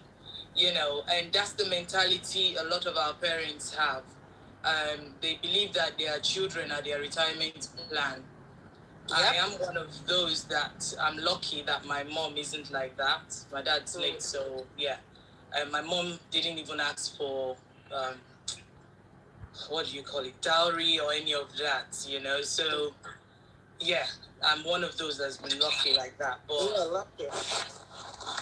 I mean, it's something that it's a notion that we have to change as a community, you know, and as a people, because it's actually pulling us back. Nobody's saying you shouldn't help your parents, but you shouldn't be billed for it or feel guilty when you're not able to. And as I said, you know, we need to start thinking about things like life insurance. I have a life insurance. So if anything, God forbid, were to happen to me, then my kids are sorted as well, aside from the businesses that I've got. Share una dey hear broad person mentality. So that is basically what it is, you know. Different from how we think. Life insurance. But when I tell my mom, for example, to get life insurance, she's like, you know, God forbid. And I say to her, look, you are here with me. Pastor, I will meet you, you know, because burying someone here is not funny. But, you know, obviously it's not going to be like that. But that is basically the mentality of our people, and we do want to change such mentality. Awesome. Hi, how are you doing? Hi, I'm good, and you? Very well, thank you. Miss Brown and Kim. Yeah. So real quick, I almost got married at an early age, say about 24. But somehow it didn't work out. Things didn't seem okay, so I pulled back. Then after I faced my life, and along the line I realized that for real, you haven't come into like a woman, a man, a young person. You haven't come into your own. You have not recognized yourself. You do not know yourself well enough to be involved in the complexity of marriage. You cannot complicate that life you're trying to discover by trying to get somebody else into it and what comes with the relationship. So many people do not even know the height of being entangled in a long-term relationship like marriage, a committed relationship like marriage, to be involved in it, and they don't find themselves in it. So eventually I took my time to try to build my life, build a career. Somewhere along the line, as I was about getting into the 30s, of course, my parents started with the same manipulation, what's going on, and all of that. And what I told them is, if I get married at 50 and I live till I'm 70, I would have been married for 20 years. 20 good years, and that is enough for me. This is my marriage. You marry your marriage. You've enjoyed your own self. That is okay. And your grandchildren, and I ask you, what do you want to do with the grandchildren for real? They're going to be my kids. So what do you want to do with them? You've had yours, you've enjoyed yours, so what do you want to do with my children? I wouldn't let anybody pressure me into that. And actually, I didn't think I was going to have any kids because I didn't think I had the emotional strength and all of that to take care of kids. But eventually I did have kids. And as committed as I am to it, I find it really demanding. It takes everything out of you. So I see young people rushing to want to have kids. They see a cute kid and they're like, oh, my womb, oh, my womb. And I'm like, are you serious? You think it's all about the cuteness you see outside? It's so much more. It takes a lot from you. I spent 10 years trying to bring up my kids when they were young because I wanted to be there. I wanted to be committed to everything. I want to be there with them in the everyday. And people do not want to be emotionally available to their kids. They don't want to be financially available to their kids because they think it's just about having kids. So when our parents put us into marriage, most times they don't even prepare you for the things that are in the marriage financially. A young girl who is finishing school is looking at his going for studies, she's thinking about going to get married. So when you get married, what are you going to do? How are you going to support yourself? Even if you're married to a millionaire, how are you going to occupy yourself? How are you going to challenge yourself? Mentally, what are you going to bring to the table? So that is why people are going through bad marriages and they cannot leave because they cannot support themselves when they get out, because they cannot support their children when they get out, because they are totally dependent on that man. Their identity is that man, is somebody. Their other identity is the mama of somebody. That is all they have become as young people, and that is all they know. So this is kind of all you are, a mother, a wife, and that is who you are. You're there. So the time you find out that this is something is not working, you cannot pull out because you're feeling taking identity from you. You cannot even support yourself because that is all you have known. All the social circle you have is as with somebody. So the minute you're thinking about this, engaging from that place, what is your life? Who are you going to be? Since you left school, you've lost touch with your friends from school because you wanted to be married, because you're being busy being a wife and a mom. Okay, I want us to also, because I'm running out of time, to teach our young people to focus more on themselves than this marriage thing. The manipulation is too much, my dear. All right, I wanted to ask something. Do you think it is okay? The wedding planning, the party, the jollof, just for 2 days is gone. You make your life. Absolutely. Absolutely. Thank you, ladies. Rita, thank you so much. I'm going to get in touch with you. My regards to your husband. I'm sure he's there somewhere with you. Thank you, ladies. Thank you. Thank you. Thank you so much. Let me bring another set of people. Rita, you're looking very fine. I like this, your hair. Stop it. Take care, my sister. All right, let me bring another set of people up. I also want us to touch, by the way, to get stars on my Facebook. It's so easy. Just go to Facebook, top right hand corner, type Daddy Freeze, DADDYFREEZE. My page will pop up. Scroll to today's video and send stars. Yes, I appreciate it quite a lot. A few more people have sent stars. Big shout out to Denise Mandy. Thank you so much. Wow, you sent quite a few. Ooh, wow. Denise Mandy, thank you so much.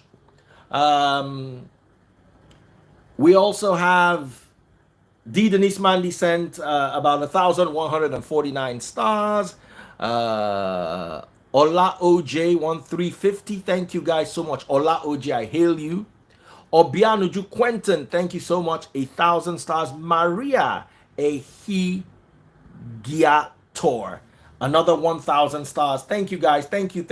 Come and send me stars. Make I hail you. We have fun today. We enjoy ourselves. All right. I want us to talk about parents borrowing money from their children. It was one of the main topics initially. Parents borrowing money from their children, and then when you want to collect the money back, they are saying, "Did I not carry you in my womb for 9 months?" So let's address that. Let's address that. Does that make sense to you? I want to bring another set of people. Simply Vic, I've sent you a request. Chiki, I'm going to send you a request. I hope you're still here. Hello, bro. What's up, bro? Yeah, I'm alright. I'm fine. Hey, Chiki's not here. Chiki's hair station. Chiki's hair station. All right. It's okay. I'm bringing Chiki. Then one more person.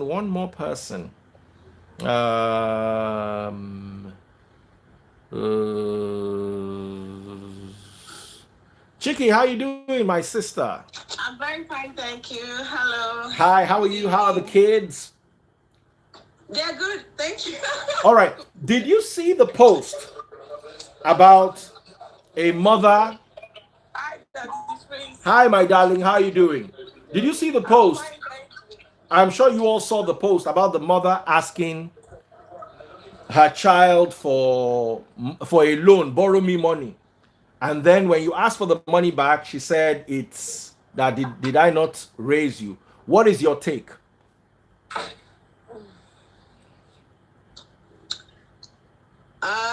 Okay, I don't know if I should go first so I could give room for others to also contribute. Please go ahead. In my part, I'd say I want to be very personal here.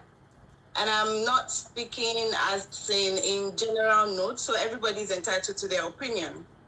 For me, as a mother, I think I should be able to, would I say, know the worth of my child, at least to an extent. Of which, you know how before they'll be like, if your child comes and gives you money and you don't know the source of the money, you should question the child. So I think that would stay with me. So if my child actually buys me the bag, and I know it's an expensive bag, I would ask.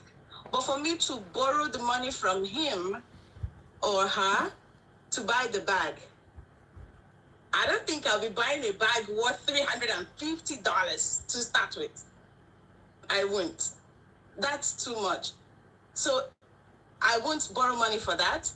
Neither would I ask my child to buy that for me because it's expensive. And if it is something I could pay back easily, say some little loan, then I can. But on the other hand, come to think of it, my child should be able to buy things for me, not because I did for my parents though, but maybe let's say because I trained him well and because of the bond. If he's willing to buy for me, he will do that. But I wouldn't be borrowing money as much as that to buy just the bag. I Okay. don't know if anyone will. No. It's your opinion, and you're entitled to it, and I respect it. Vic, what's your take? You are the one that was supposed to go first, but ladies first. So Take something, but No, it's okay. It's okay, ladies first. After men. Yeah. So I don't think it's compulsory for a child to buy anything for the parents. It's not compulsory, but it's essential. It's essential. It's nice. I don't buy the idea of because I raised you or I paid your school fees. And if you didn't do it, who would? Who would have? There's nothing you did that is exceptional. You brought me to this world. You're supposed to be my caregiver. You're guiding me and you're giving me conditions. I can understand that if you know the worth of your child, maybe your child has the money. $350 bag is not expensive if your child has the wherewithal. It's not the price that is the problem, but it's the conditions behind it where you have to manipulate to get a gift or get something off your child. I think the whole concept is just shady. Yeah. And I don't care whether it's coming from a parent, and that's the problem when parents. It's still that same sense of entitlement. Yes, take care of your parents if they don't have. Even if they have, once in a while, as a gesture, you can extend that niceness, let me put it that way. But it's not a must because, like, my parents, well, my mom died when I was young, but my dad will be the last person that will ask you for a dime, because my dad will tell you that he didn't live his life through his children. He's not waiting for us to take care of him at old age. He never planned his life that way. And I think parents that plan their life using their kids as a retirement plan is just bad planning. Bad planning. They did not plan their life well. So any parent that's using their child as a fallback plan is bad planning. And that goes for us now that we are new parents. You should be able to take care of yourself at old age, irregardless of whether a child is there or not. Because if any child that remembers you is a good child, he chose to or she chose to. And the one that was abroad, they will dump you in the old people's home. Straight up. Nothing will happen. Straight up. Nothing will happen. Maybe if we start dumping our parents in the old people home, they'll start having sense. Because the sense of entitlement is too much. I was raised by my mother to think that I don't owe her, I owe my children. But your parents will be competing with your children for your resources. It's not a bad thing if you show kindness, if you take care of your I parents. always say people should take care of their parents. But it's just the lies and the Now, that comes with it. Like you have to manipulate me. You have to guilt trip me. Why? You see, we need to address certain things. Nigeria died because people borrowed money from banks and did not pay back. That's why the whole banking sector in Nigeria crumbled. He's my father now. Do I need to pay him back? And nobody my papa get the bank. Now so they borrow Savannah Bank till the end. Now, where is Oceanic Bank today? As in, where is Intercontinental Bank? A whole industry was smothered because of Nigerian net. Let me tell you something. Abroad, your children will take you to court over $300. You will think it is a joke. Your children will take you, a white person.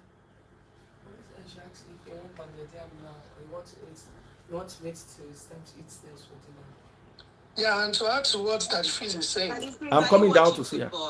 No, I don't watch football. I'm coming now. Give me 5 minutes. I'll be done.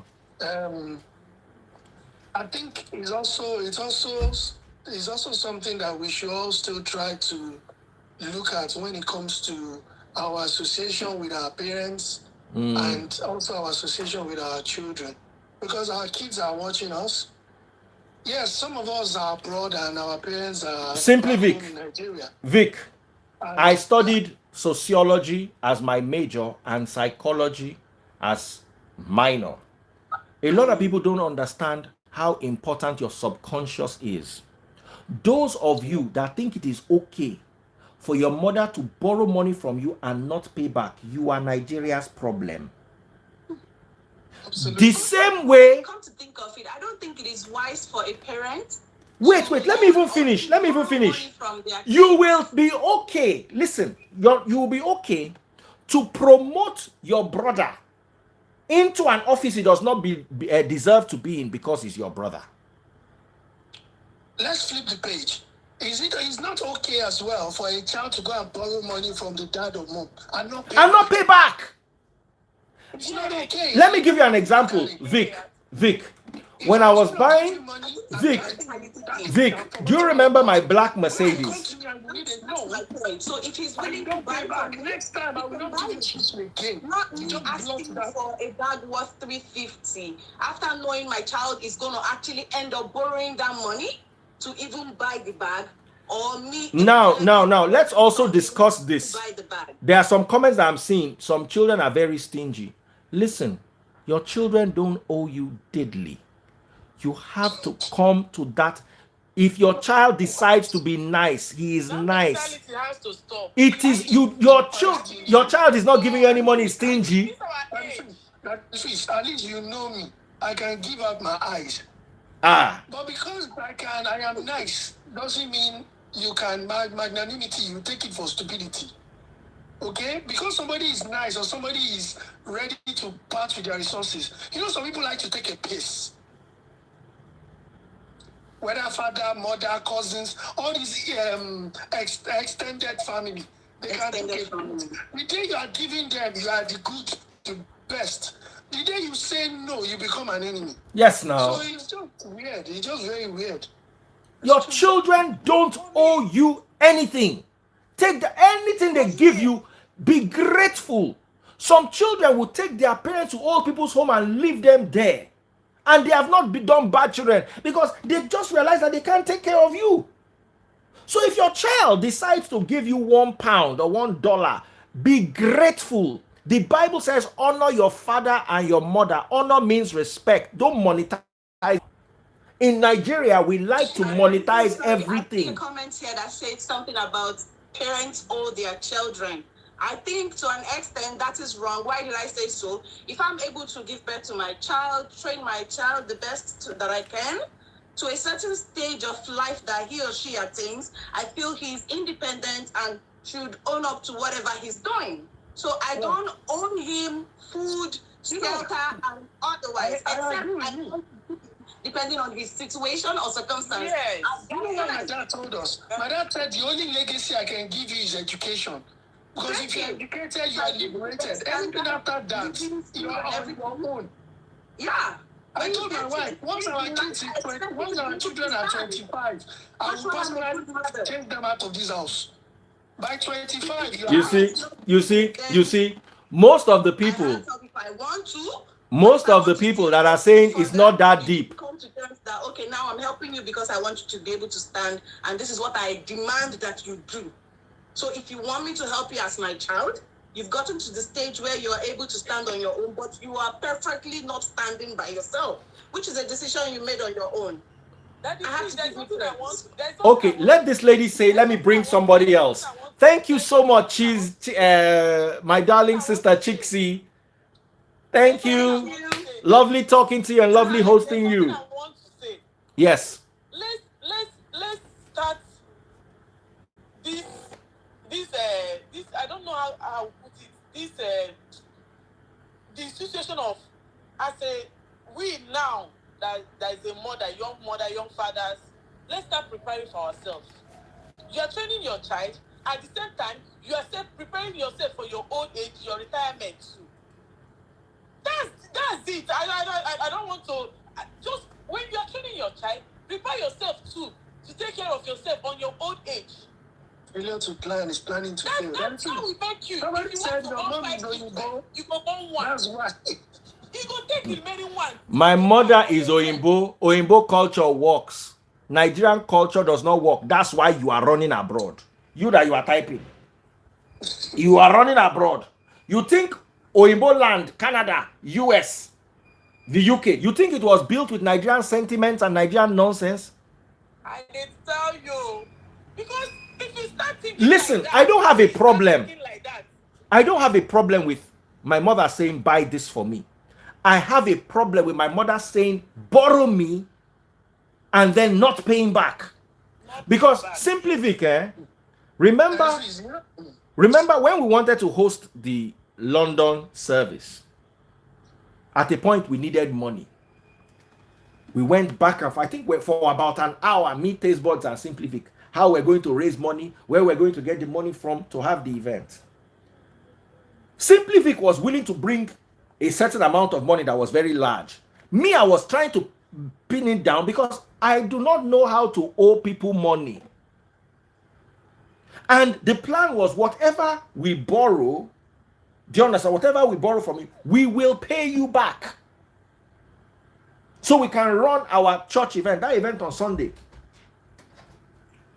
I don't know if you understand what I'm telling you. When you make something out to be a loan, treat it as a loan. Now, raise your children. Hold on, let me tell you how I raise my children. I raise my children in such a way that I teach them financial independence. I teach them, I monetize certain things for them. I teach them how to earn their own money. And I teach them, let them see me earn my money. Do you understand that? Never manipulate. Listen, this mentality is Nigerian mentality. Let me give you another example. You are robbing a girl's body. The girl says stop. In Nigeria, you will continue. Abroad, you will continue and go to jail.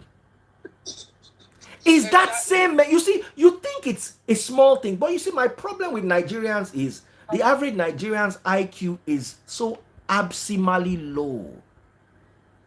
Very low. They don't think, they say it's not that deep because your brain cannot coordinate anything that is deeper than kobo kobo, shishi shishi. That's how you are wired. And when I tell these people this thing, they will come and they will argue and they will, let me tell you something. Your child doesn't owe you anything. Take it from me so you not cry in disappointment. Yes, exactly.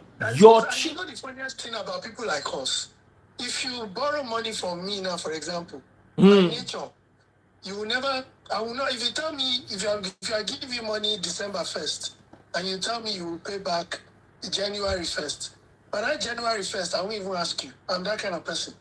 Because I expect you to use your discretion. Now, you're supposed to they chase me to give me. Yes, now. But if you don't give me, I don't go ask you again. But God knows you cannot come back again for another one. That one is sure as daylight. Because you don't mess up. So how do you want to come back and say, bro, when you are still owing, No, I no. never asked you back. No, I no, won't no, no. ask you. And children, if you borrow Is that from your simple? parents, don't start a cycle that you cannot maintain. You cannot maintain. That is it. Someone says it's rude to ask back from your You mom. have plans for your own self, for your retirement. It is self. rude. Listen. I want to bring Naomi. Bro, in this UK, we have insurance for death. In case somebody dies. Hold on. Grateful. I want to bring Naomi. Naomi, I know she'll say Naomi go get mine to come. Naomi, they tackle you, don't tackle you. Don't tackle Naomi say it is rude to ask your mother for money.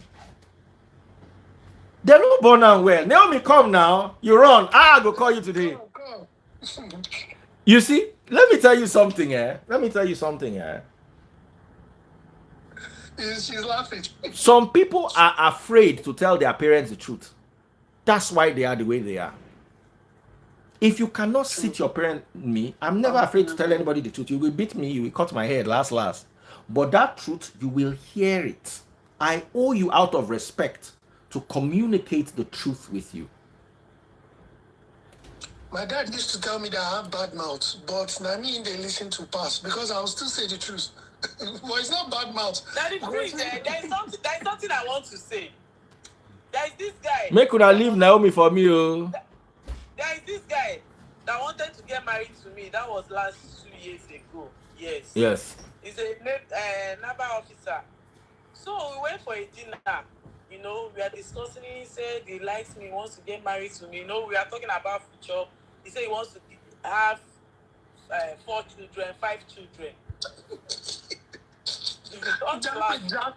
Run. Wait now. Wait. Me, my mouth no dey close. My mouth no dey. I asked him a very good question. I tell her, say, I want to ask him, the salary where you dey earn now, you fit take care of that 5 children when they come. He was like, I said, I don't need you to tell me your salary. You say you want 5, no could give birth to 5 children, no problem. But I want to ask you, as you are now, the 5 children, the salary where they earn now, those 5 children come, you feel rent at least at most 4 bedroom or 3 bedroom flat now. When they go live, the school where they go, private school where they go, the feeding, everything. Are you with your salary now? Can you take care of those children and still take care of yourself and me? He was like, that's why he's getting married to me now, so I can help him. I said, that's not the reason. No. For me, if they say make I born, I go say na 1. Awesome. I have the fine. I need to run now. Because they're waiting for me. So, Del, right? That's your name. Yes. Del Jude. Hi, how are you doing? I saw you and Naomi fighting in the comment section. Please leave Naomi. Naomi is our sister, please. Okay, I guess she's trolling. I'm just very, very pissed about this issue because mine has to do with my husband, right? He happens to be the third born, and then he happens to be blessed, and then because he's blessed, I remember everybody in the family, he comes from a large household. They keep saying something about there's this prophecy that says he's the one that's gonna take the family out of poverty. Elevate the family, yes. Out of poverty. One chance. I can smell one chance. When I tell you guys, it got to a point that the only reason why we're still together is because we're here abroad. The marriage has been over. He said he struggled to send everyone abroad. Few of his family and his brothers abroad. They still call asking, oh, you need to send money for rent, you need to send money for that. From grandmother and everybody, there's no thank you. And no matter how he does, no one appreciates. And then they hate on us like they hate on me, the wife and the kids. That's how I see it. I'm like, when we I'll moved here, block all of them. I had to work retail so I could have insurance to give birth to the child. Like I was 9, I almost gave birth like at workplace, and no one understands that. And there's always this, remember, imagine grandparent, parent, and siblings telling you he's the one that's taking you out of poverty. But what are you guys doing? He keeps putting in money. He keeps putting in money to poverty. See, are they all handicapped? As in there. No. You see, we need to migrate away from Nigerian mentality. It's not a culture that should be. Let me give you an example. The other day, B Lord came and said he lives in original mansions but wears fake watches and fake designers. That was ridiculous. As I'm talking to you today, somebody was arrested in the UK, in Italy, for driving a fake Ferrari. For driving a Ferrari. It's all over. It's on CNN. Another person, the Rolex guy, the guy that was selling fake Rolexes, was convicted of selling fake Rolexes in the US. Someone that sold watch to McMill. Yeah. My problem with this is Nigerians will still come, and Nigerians normalize the highest level of foolishness.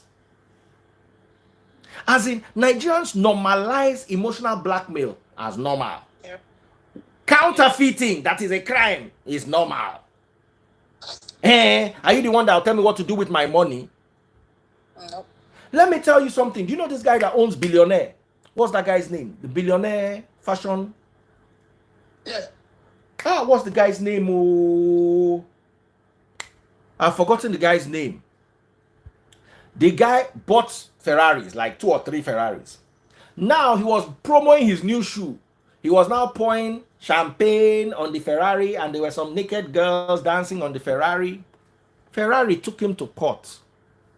Say you cannot use the image of our car to in a promo like that. Ferrari does not do advert. We think saying I play. I sent it to my sister. I'm like, my sister is a what is it called? Image rights lawyer. She said Ferrari is right. Everybody was like, they can't do anything. Ferrari took him to court and won, and they fined him. They told him to pay Ferrari on top car and buy with his own money. They told him to go and, hey, DC, you know Ogolo, you know Pastor Daniel. I just see him from my comment section now. DC Ogolo, Vic. So you see, Nigerians have normalized buying fake watch. Nigerians have normalized driving fake car. I know a car dealer that went to prison. You know, in Japan, they don't have Lexus. Lexus is an export. So the Lexus is a Toyota for Japan market. So what some people do is they'll buy that Toyota that is Lexus, but is a lower brand. They'll now bring it to the UK and just change the badges to Lexus, because it's exactly the same car. One guy was fined, I think, £5,000 because of this kind of behavior.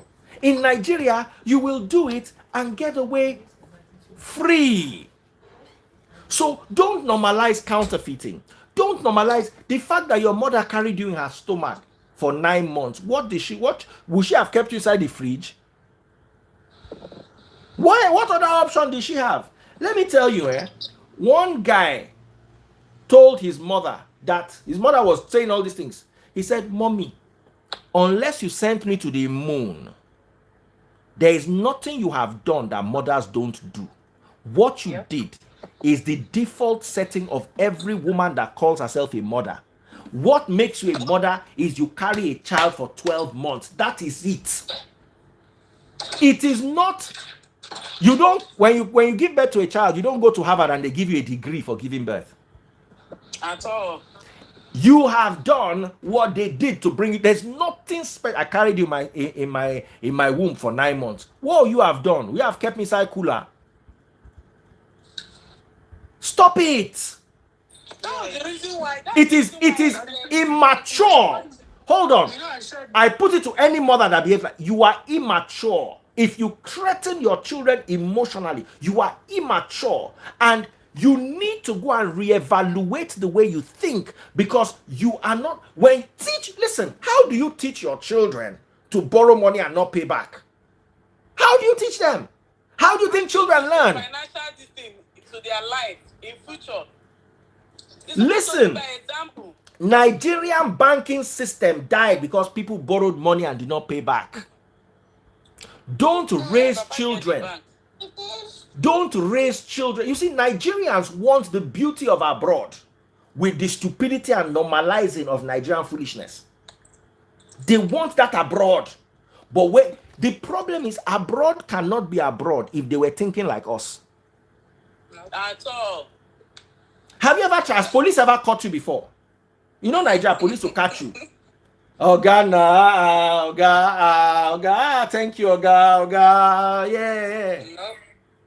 Abroad, the police that stopped you is earning more than you are earning. His government benefits are more than yours. Government pays insurance on his behalf. He's not your mate. You cannot bribe him. No. He's not hungry. He's chasing you in a BMW. That should tell you that he's not hungry. Until Nigerian systems can be like the foreign systems where you all run to. I don't think there's anybody here that is in Nigeria. Vic, are you in Nigeria? I'm in Nigeria. Okay, just the two of us are in Nigeria. Vic is not the Osaka fire. But what am I trying to say is, Vic, hold on. Vic, will you rather come and live in Nigeria? Why? Because Nigeria is not working. These our mentalities destroyed us. That is, please, there's something that happened. Yes. Last 3 months, I went for vacation at Dubai, at the airport. You know, when you want to check into a hotel in Dubai, you check in with your ID card, your international passport. They will scan it. Yes. They will scan it. Okay. So when I was coming back, immigration office now, you know, normal check-in, they will scan your ID card, this and that. So there's this girl that he slept in the hotel. He didn't finish her payment.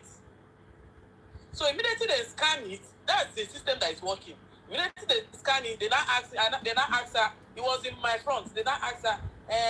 You slept in this hotel, so place. He say yes. He say, but you're supposed to pay. There is balance. You're supposed to pay. We are bad God, you know. That's the system that is working. The girl, you know all this Nigeria attitude. The girl wanted to bring out her phone, because they seized her international passport. Say she should go back to the hotel and finish and make the payment that you are owing the hotel. Hey! I was looking at the girl. The girl brought out her phone. He wanted to make video. You know those kind of immigration they are still, that's what they do. She will go to prison. Dubai does not joke with all those things. So Dubai don't.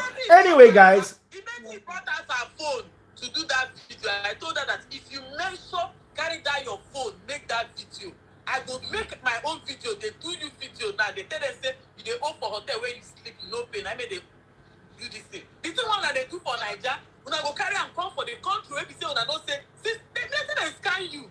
Everything what you do. But now you don't blame her. That's how our mother collects money and does not pay back. It's the mentality. Anyway, guys, I've got to run. I'm back later on tonight. We're talking about polygamy in the context of Ned Nwoko and his wife, Regina. He made some comments over the weekend concerning polygamy. What are your thoughts when we come back? Don't go anywhere. Thank you all so much for the stars. Big shout out to every single person who gave me stars. My top star buyers today are D. Denise Mandy, 2,149 stars. Obiajunu Quentin, 1,500 stars. Ola OJ, 1,350 stars. Princess Odiri, 1,000 stars. And Maria Ehigiator, 1,000 stars. You guys are amazing. You guys are all 1,000+ stars. Thank you for remembering me. I appreciate you Nigeria for you. Eh? because our parents did not pay NEPA bill. Just as they did not pay NEPA bill. They did not pay NEPA bill. That's why Nigeria is where it is today. Yep, that's right. It's true. Do you know that the girl went back to go and pay that hotel bill and missed her flight? Chai.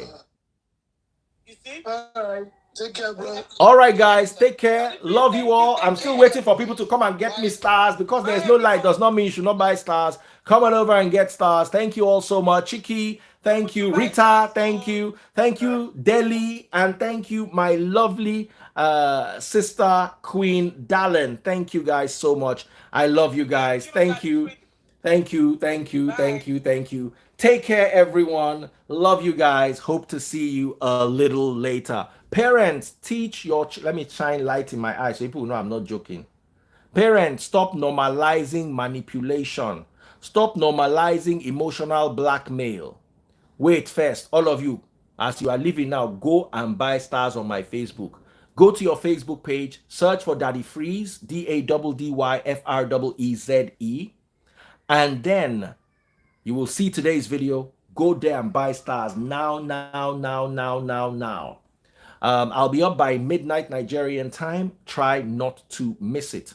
Now, here's my message to parents.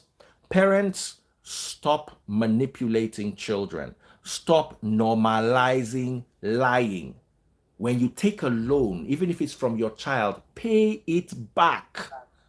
Teach your don't you see, Nigerian parents teach corruption but want good societies. The same what is it called? The same mouth you used to teach your children how to do rascalaba and pray up and down is the same mouth you're using to teach them how it is okay to borrow and not pay back. You guys need to learn to be decent in your dealings. Very important. And now, forget our parents. All of you are going to be parents. You are my age. You're younger than me. Some of you are older than me. Learn. Your parents are not role models. If they were, Nigeria would not be dead. Nigeria is in the quagmire it is today because of the decisions the last generation took with regards to finances, with regards to religion, with regards to politics, with regards to education, with regards to money and investment. They failed. Our parents are not our role models. You should be correcting their errors, not carrying their errors forward with pride. Nigeria is the only country where you see a slave wear his chain gold-plated, handcuff gold-plated. Free your mind. Like I say, your parents should not be your marriage role models because their kind of marriage does not exist in this generation. They should not be your financial role models. If they are your financial role models, they will not be begging you for money. Correct the errors. They respect them, honor them, love them, take care of them, but know where to draw the line. Don't normalize emotional blackmail and manipulation. Take care, everyone, and God bless you. God bless you, Daddy, please.